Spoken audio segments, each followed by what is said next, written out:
देते हैं। तुझे कुछ बनना है, ये मत पूछो क्या मिला, मैंने बहुत कुछ गंवाया है। मैंने क्या गंवाया है? तुम जैसे मूर्खों का साथ गंवाया है।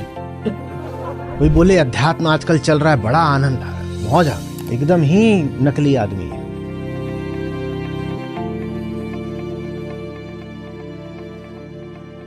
प्रकृति के पूरे क्षेत्र को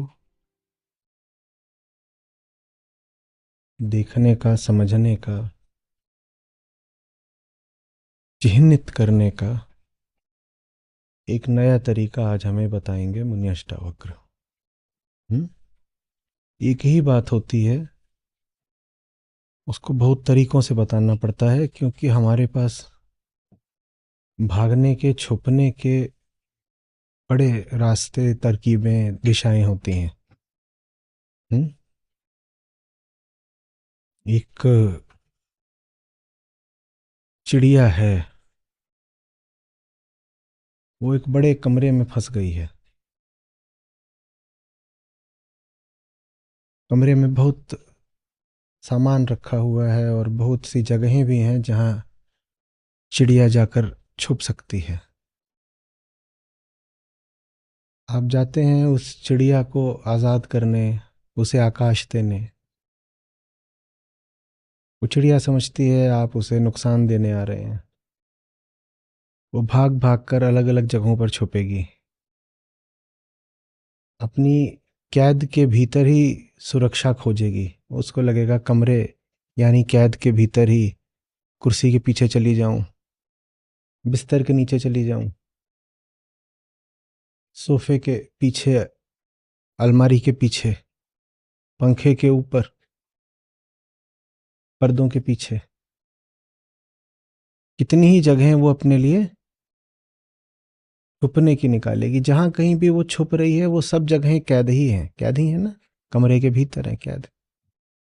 और जो उसको आप आज़ादी देना चाहते हैं, वो आज़ाद आकाश एक है, एक ही जगह है जो उसको आप देना चाहते हैं। लेकिन उस एक जगह के लिए आपको उस चिड़िया को 50 अलग अलग दिशाओं से पकड़ना पड़ेगा। अंत तो एक ही है जहां उस पक्षी को फुर्र हो जाना है। उस अंत का ही नाम आकाश है। लेकिन पक्षी के पास अंत से पहले बंधन के अनेकों उपाय हैं। मुक्ति एक है, बंधन विविध हैं, अनेक हैं। सब विविधताएं बंधन ही तो हैं। मुक्ति एक है, लेकिन बंधन तो अपनी विविधताओं में अनंत प्रकार के होते हैं ना। तो जब आप उस चिड़िया को पकड़ना चाह रहे हैं तो आप देखे जाएंगे कभी नीचे झुकते हुए, क्योंकि वो कुर्सी के नीचे बैठ गई है दीवार से सटके। कभी देखा जाएगा आप सोफे पे चढ़ रहे हैं, क्यों? क्योंकि वो सोफे के पीछे जो पर्दा है, उस पर्दे के ऊपर वाली रॉड पे बैठ गई है।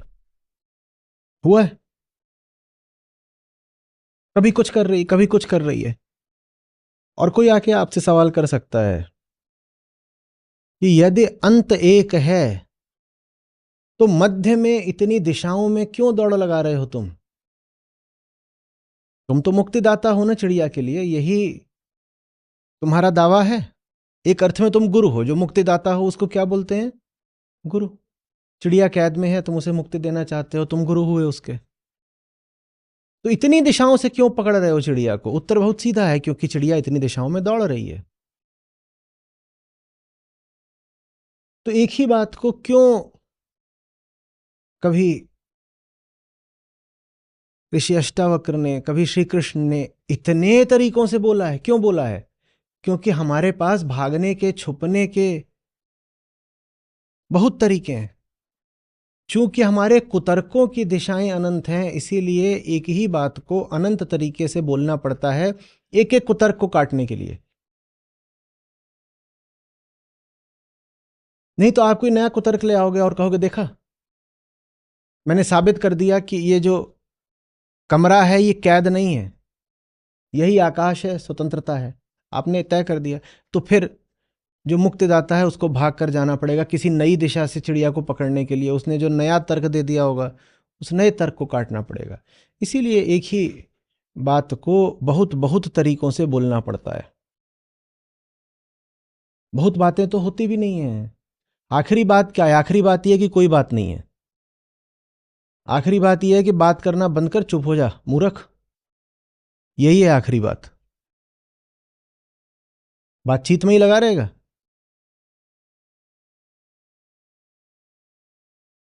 यही है आखिरी बात। हुँ? पर ये आखिरी बात उससे कर दी जो अभी आखिरी के लिए तैयार ही नहीं है, तो दिक्कत हो जाती है।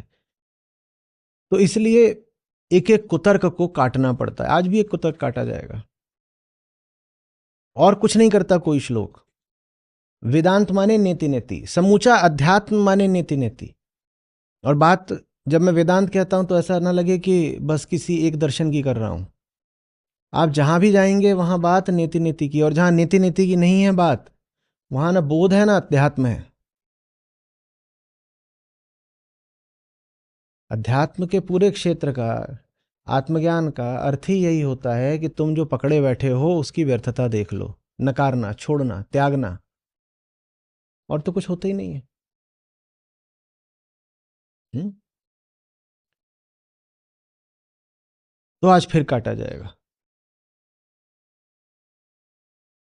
और कुछ नहीं होता। यही होता है क्या? कि बच्चा एक और नया जुगाड़ लेकर के आ गया है, चलो उसे ध्वस्त करो। कोई और बात पकड़ कर बैठ गया है, चलो उसको हटाओ। प्रत्येक श्लोक में एक ही भाव, एक ही थीम है, नकार। कुछ और नहीं। कुछ न सिद्ध किया जाता, कभी न स्थापित किया जाता। अध्यात्म में स्थापित करने को क्या है? सत्य अप्रमेय होता है। अप्रमेय माने जिसको स्थापित नहीं करा जा सकता, जिसका कोई प्रमाण हो ही नहीं सकता। सत्य पाया ही नहीं जा सकता, तो उसको अलक्ष्य बोलते हैं। अलख, अलख निरंजन। कोई नहीं सत्य को अपना लक्ष्य बना सकता। कोई बोले कि मैं साधक हूं, मैं सत्य को पाने निकला हूं, तो साधक नहीं है, मूर्ख है। सत्य अलख है, कौन उसको पाने निकल सकता है? तो फिर ये सब क्या करते हैं ग्रंथ, अगर सत्य को पाया नहीं जा सकता? ये आपको ध्वस्त करते हैं। ये सत्य को प्राप्त करने के नहीं, स्वयं को ध्वस्त करने के उपाय हैं। प्राप्ति नहीं, ध्वस्ती।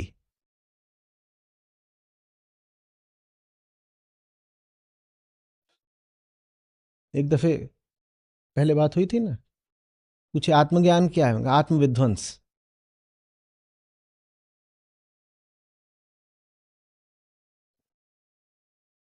स्वयं को जानना क्या है? सपने से उठ जाना, माने सपने का टूट जाना। स्वयं को जानना माने सपने का टूट जाना। यही है आत्मज्ञान।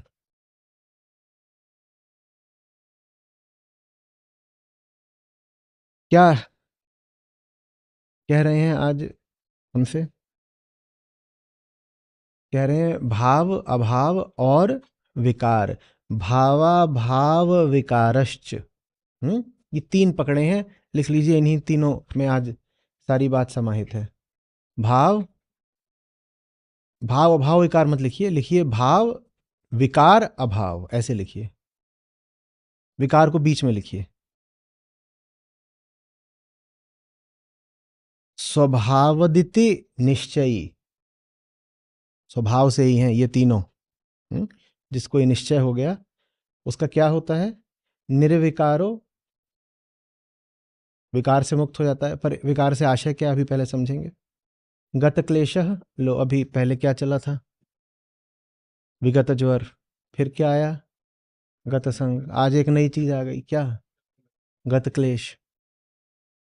कोई पहले संगति में उलझा हुआ था, तो उसको आकर के कृष्ण बता गए, क्या? गत संग। अब उसने संगति छोड़ गई, तो अब उसको दुख में बैठा हुआ, अरे मेरी संगति छूट गई, संगति छूट गई। तो इधर से अष्टावक्र आएंगे, बोलेंगे गत क्लेश। ऐसे ही आप बढ़ोगे आगे। तो और भी जो शीर्ष ग्रंथ हैं उनमें आपको गत के साथ बहुत कुछ मिल जाएगा। गत शोक, विगत शोक, ये तो गीता में ही है।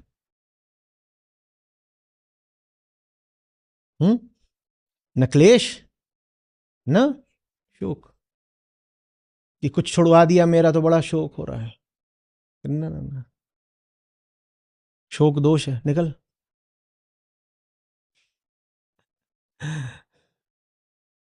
तो निर्विकारो गत क्लेश है, सुखे नैवो पश्याम्यति, सुखे नैव, सुख में ही, उपशम्यति, वो वहां पर बैठ जाता है, उसका शमन हो जाता है। शमन माने शांति को पा जाना।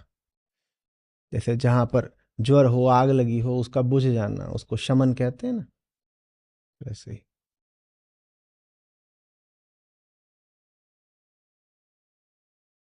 सब चीजों का शमन हो जाता है और सुख मात्र शेष रहता है।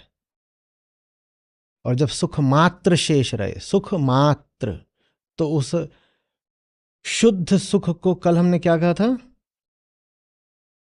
कि शुद्ध सुख को ही कहते हैं आनंद। ठीक है,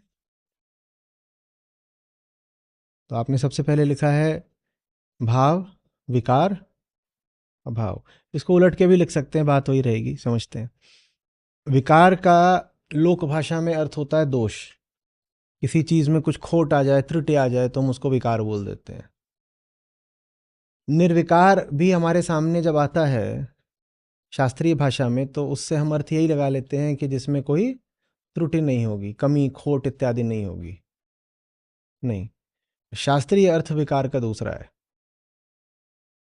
विकार का अर्थ होता है परिवर्तन।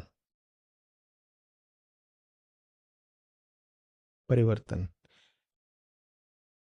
प्रत्येक प्राकृतिक वस्तु के रूप, रंग, आकार आदि में समयबद्ध परिवर्तन को विकार कहते हैं। यह विकार की शास्त्रीय परिभाषा है, अच्छे से लिख लीजिए। बदलाव, प्रकृति में जो कुछ भी है वो बदल जाता है, इसी को विकार कहते हैं। तो जो ये शास्त्रीय अर्थ है, ये लोक भाषा में ऐसा कैसे हो गया कि विकार माने दोष? हमने कहा विकार माने परिवर्तन, है ना? तो आपने आपने कुछ बनाया, जब आपने बनाया तो वो मीठा था। आपने अपनी रसोई में कुछ बनाया, जब बनाया तो वो मीठा था। गर्मी के दिन थे, रात भर छोड़ दिया, सुबह खट्टा हो गया। तो कोई शास्त्रज्ञ रहा होगा, उसने कहा इसमें विकार आ गया, ये विकार है। उसका आशय क्या था कि परिवर्तन हो गया। पर आप तो कामी आदमी हो, आपने मीठा किस लिए पकाया था? खाने के लिए। तो आपके अनुसार मीठा उसकी उचित, सही, ऑप्टिमल स्थिति थी। तो जो भी परिवर्तन आया उसको आप क्या बोलोगे? कुछ गड़बड़ हो गया। तो आपने सोचा विकार माने गड़बड़। विकार माने गड़बड़ नहीं होता, विकार माने परिवर्तन। जो चीज जैसी भी है वो बदलेगी, इसको विकार कहते हैं। सत्य निर्विकार है माने बदलता नहीं।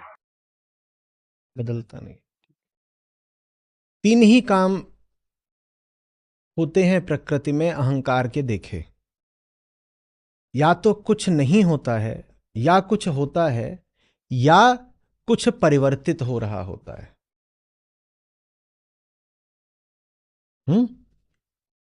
होने को कहते हैं भव, न होने को कहते हैं अभव, और परिवर्तन को कहते हैं विकार।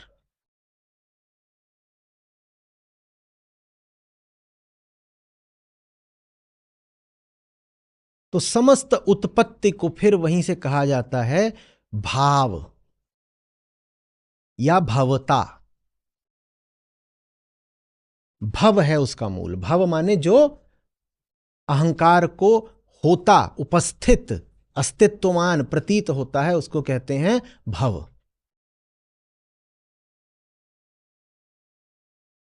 भव से भाव। अहंकार को लग रहा है कुछ है, तो उसको क्या बोलेंगे? भाव। भाव है। ठीक है।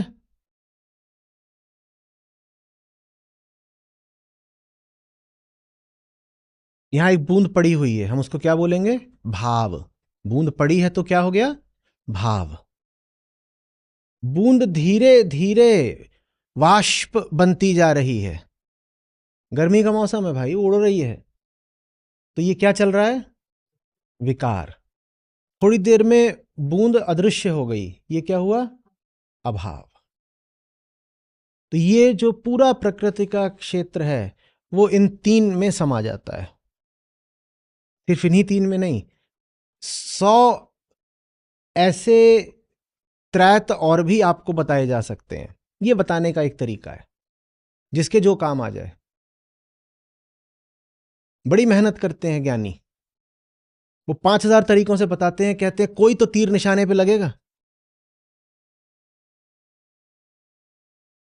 मुझे चिड़िया कैद में ही छुप जाना चाहती है, उसके पीछे पीछे बहुत भागते हैं। चिड़िया को पकड़ना आसान नहीं होता, कमरे के भीतर भी। कमरा आपका होगा, पंख चिड़िया के हैं।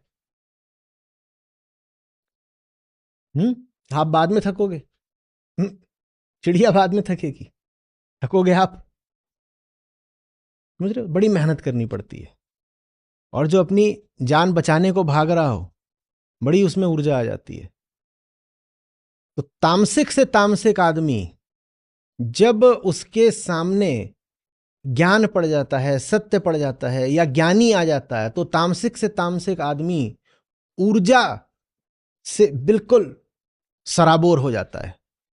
जो आदमी जिंदगी में कभी हिला ना हो, जिसमें कोई साहस, कोई पुरुषार्थ ना रहा हो, उसके सामने अगर सत्य आ जाए तो वो घोर विरोध करेगा। लगेगा इतना साहस, इतना कौशल, इतना पुरुषार्थ, इतनी ऊर्जा इसमें कहां से आ गई?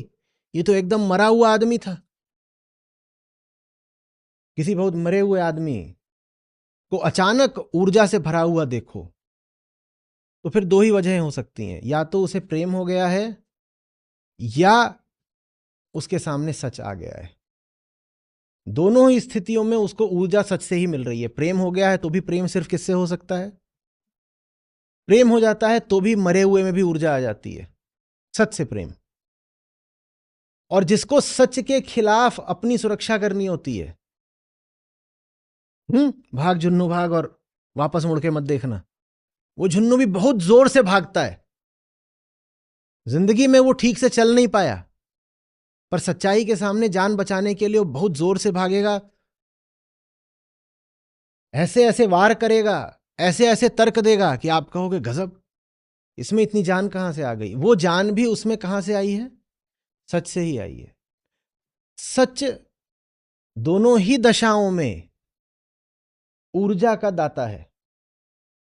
आप सच की तरफ आओ तो भी ऊर्जा सच ही देता है, और आप सच का विरोध करो, उसे दूर भागो, तो भी वो ऊर्जा सच से ही आती है।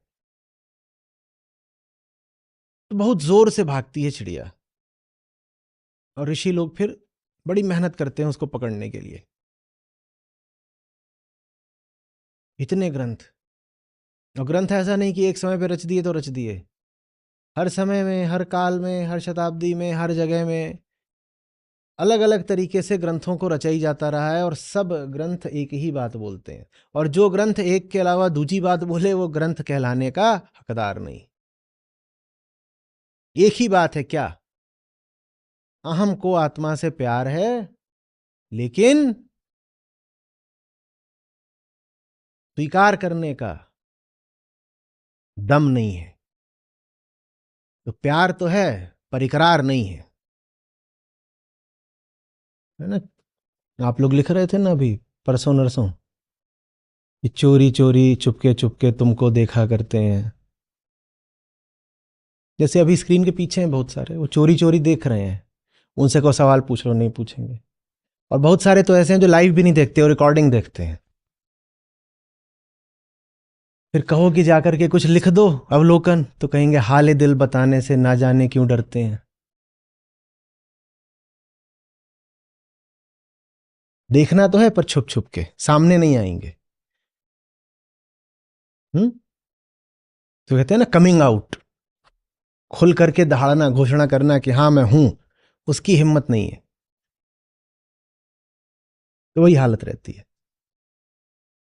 बहुत ताकत लगा के, बहुत दम लगा करके सच का विरोध किया जाता है।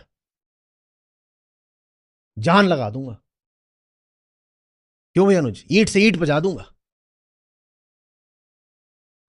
इतनी ऊर्जा कभी और आई किसी काम में?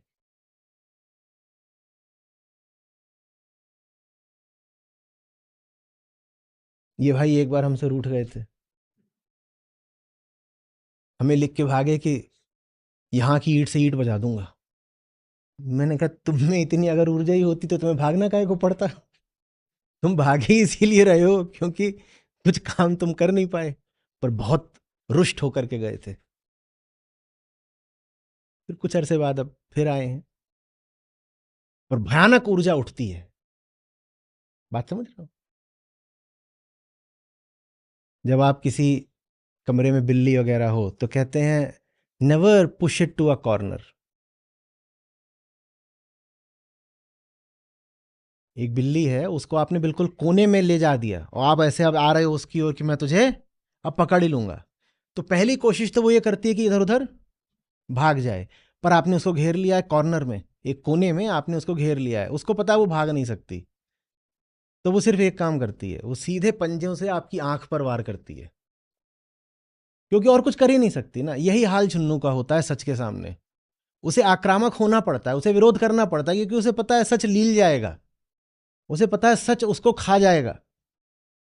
तो फिर वो कहता है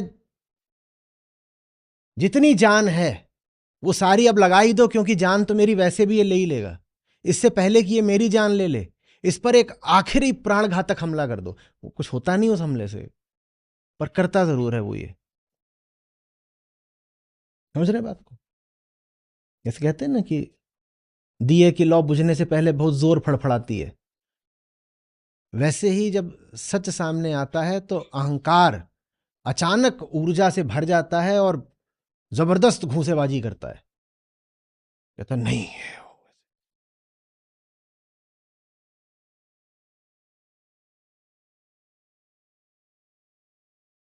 आ रही बात समझ?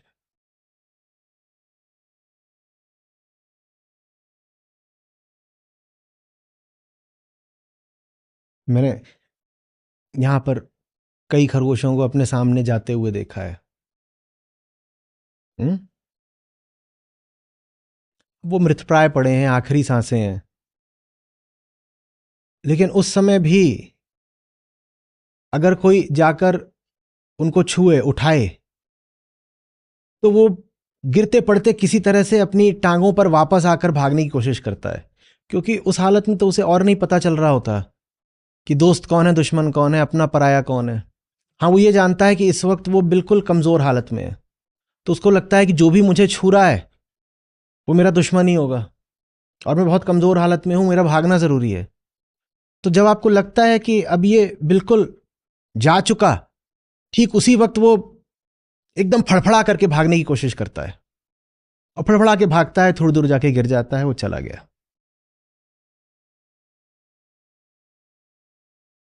यही अहंकार की स्थिति रहती है। सच का स्पर्श उसे भयानक डर से भर देता है, भयानक। जितना डर अहंकार ने कभी अनुभव नहीं किया होता, उससे कहीं ज्यादा डर वो सच के सामने अनुभव करता है।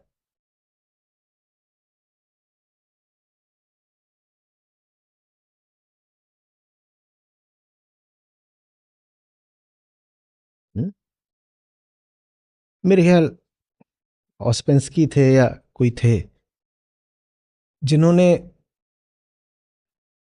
कुछ इस तरह की बात कही थी कि जो ट्रिमेंडस शब्द है, जिससे हमारा अब एक सकारात्मक आशय हो गया है लोक भाषा में, अंग्रेजी में जब हम कहते हैं कोई चीज ट्रिमेंडस है तो उससे हमारा आशय होता है बड़ी बढ़िया है, जबरदस्त है, जबरदस्त, ट्रिमेंडस।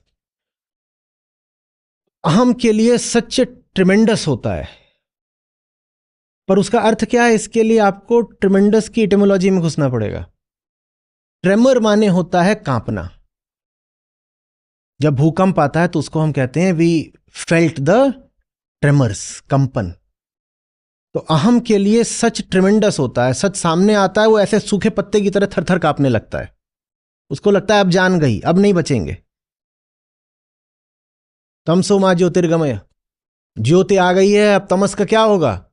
क्या होगा? मौत होगी, और क्या होगा? तो वो थर थर कांपता है। कुछ दिखाई दे, वो भी बहुत महत्व से लेने का नहीं है। कुछ दिखाई देना समाप्त हो गया, वो भी बड़ी गंभीरता की बात नहीं है।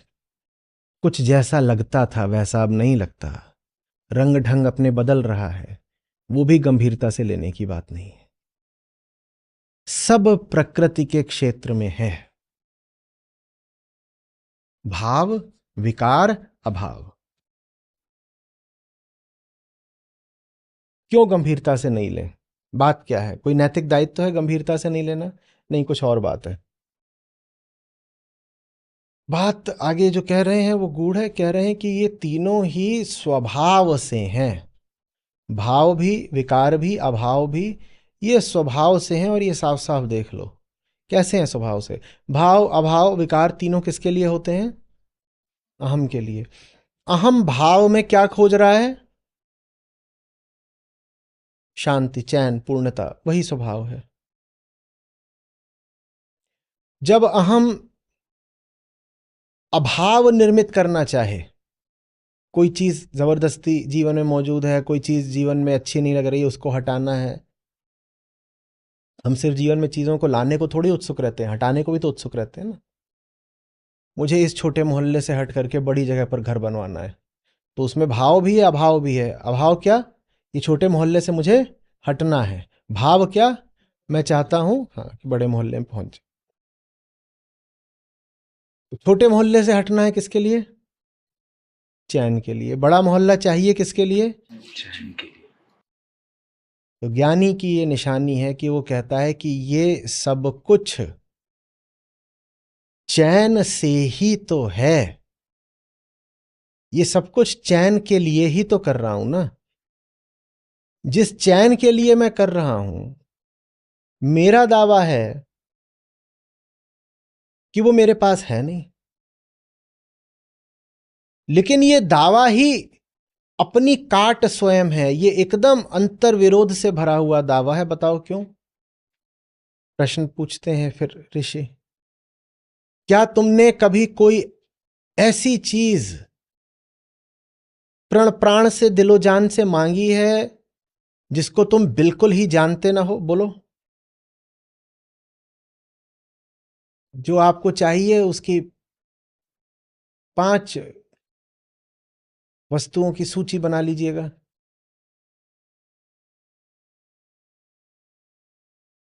क्या इसमें ऐसा कुछ भी है जिसको आप बिल्कुल ही ना जानते हो? तो भाव, विकार, अभाव में तुम चैन मांगने निकले हो। तो इससे क्या पता चल रहा है? वो चैन तुम्हारे पास है पहले से, इसीलिए उसको स्वभाव बोलते हैं। तुम्हारे पास ना होता तो तुम इधर उधर ढूंढते नहीं फिरते। पर फिर बात बड़ी मूर्खता की लगती है, अगर पहले ही अपने पास है तो ढूंढ क्यों रहे हैं? तो इतने में कबीर साहब आ जाते हैं, बोलते हैं मेरी ही कमी थी। तो मैं बताता हूं क्यों ढूंढने फिर रहे हो। कोई वजह नहीं है। मूर्खता भी तो अपने आप में वजह होती है ना। पानी में मीन प्यासी, सुन सुनावे मोहे हांसी, यही वजह है। पगले हो तुम। जो चीज तुम्हारे पास पहले से है वही ढूंढने निकले हो। कहां ढूंढ रहे हो? भाव, अभाव, विकार माने प्रकृति में। तुम प्रकृति में वो ढूंढ रहे हो जो तुम्हारे पास पहले से है, क्योंकि कुछ ऐसा जो तुम्हें बिल्कुल ही पता ना हो, उसे ढूंढने की तुम्हें प्रेरणा ही नहीं होगी। मेरे पास टमाटा पो है, किस किस को चाहिए? और वो भी तब जब मैं कहूं कि कम 1 करोड़ लूंगा पूरे। किस किस को चाहिए? चाहिए किसी को? अच्छा, ये कलम है, ये मैं 10 रुपए की दे रहा हूं, किस किस को चाहिए? अभी देखो कई हाथ आ गए। क्यों आ गए? हाँ, जानते हो। ये भी हो सकता है कि मैं कलम 1 करोड़ की बोलूं तो भी कोई हाथ उठा दे। बहुतों के पास बहुत होता है। पर कुछ तो पता हो कि क्या चीज है जो मिलेगी। अब कमाटा पो के लिए तो आप 1 रुपया नहीं दोगे। तो पता नहीं, इनका भरोसा नहीं। वैसे भी कमाटा पो के नाम पे कहीं खुद ही उठ के ना आ जाए, कहीं मैं ही हूं।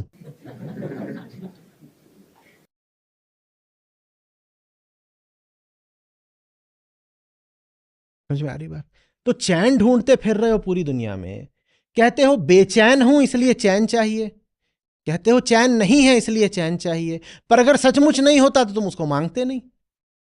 इसका मतलब समस्या ये नहीं है कि चैन नहीं है, इसका मतलब समस्या ये है कि चैन है पर तुम्हें पता नहीं है कि है तो अपने पास में, पर पता नहीं है कि अपने ही पास है। इसी को कहते हैं आत्मअज्ञान। अपने ही पास है पर पता नहीं है कि अपने पास है।